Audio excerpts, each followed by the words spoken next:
Europe. La question que j'ai posée à Cyril Lacarrière, c'est quoi cette chronologie ? Vous êtes journaliste au quotidien L'Opinion, vous allez nous éclairer, expliquez-nous. Quel est le problème ? Eh bien en fait c'est la loi, cher Philippe, tout est affaire de loi. En France, avant qu'un film ne soit disponible sur des plateformes de vidéo à la demande par abonnement, il faut attendre 3 ans, c'est long, 3 ans. Par exemple, ce mois-ci, vous pourriez regarder Interstellar, sorti en novembre 2014. C'est un très bon film, mais il est vieux et vous l'avez déjà vu partout. Pas de quoi donc vous convaincre de payer 5 €, 10 € par mois pour vous abonner. Pour remédier à cela, il y a une solution, elle est simple, modifier la chronologie des médias. Problème ? C'est affreusement compliqué. Cela fait 9 ans que le secteur discute à ce sujet. Ouais, 9 ans. Oui, Philippe. Il fallait que je fasse une relance. Oui, c'est ça, c'est une relance. Oui. Donc, rappelez-nous rapidement ce qu'est cette chronologie des médias. Pardon pour ces 9 ans de retard. Cela désigne la succession de fenêtres qui permettent l'exploitation d'un film. Dans l'ordre, vous avez la salle, puis la vidéo à la demande et le DVD, puis les chaînes payantes comme Canal+, puis les chaînes gratuites et enfin les offres par abonnement comme Netflix. Autant de monde qu'il faut réussir à mettre d'accord.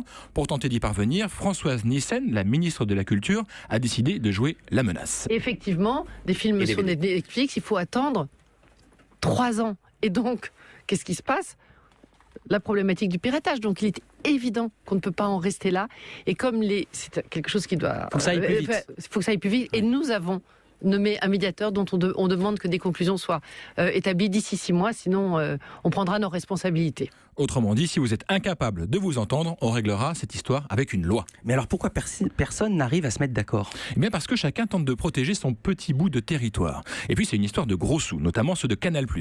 La chaîne a investi cette année 160 millions d'euros dans le cinéma. C'est plus que tout le monde.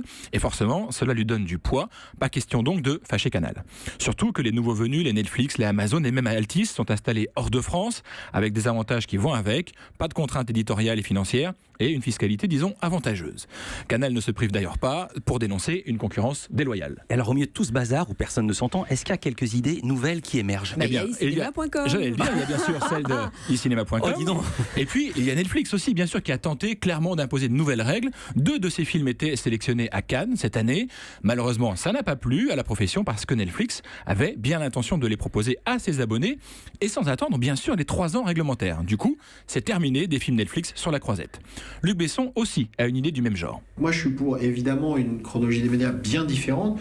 Je suis même pour la première semaine, le premier week-end, d'avoir une offre courte de 48 heures, par exemple, qui soit une offre premium en VOD à la maison, par contre à un tarif important. Moi, je suis pour une offre directe, évidemment, la même semaine. Une manière, selon Luc Besson aussi, de lutter contre le piratage. Mais là aussi, le français ne fait pas l'unanimité. James Cameron, celui qui a réalisé entre autres Avatar, est opposé à cette idée. Pourtant, aux États-Unis, une start-up s'est lancée sur ce créneau des sorties simultanées. Ça s'appelle The Screening Room. C'est un projet soutenu par Martin Scorsese et Steven Spielberg. Et vous savez qui est derrière ? Le garçon s'appelle Sean Parker. C'est lui qui a créé Napster. Et oui, c'est le même qui avait précipité l'effondrement de l'industrie du disque. Europe.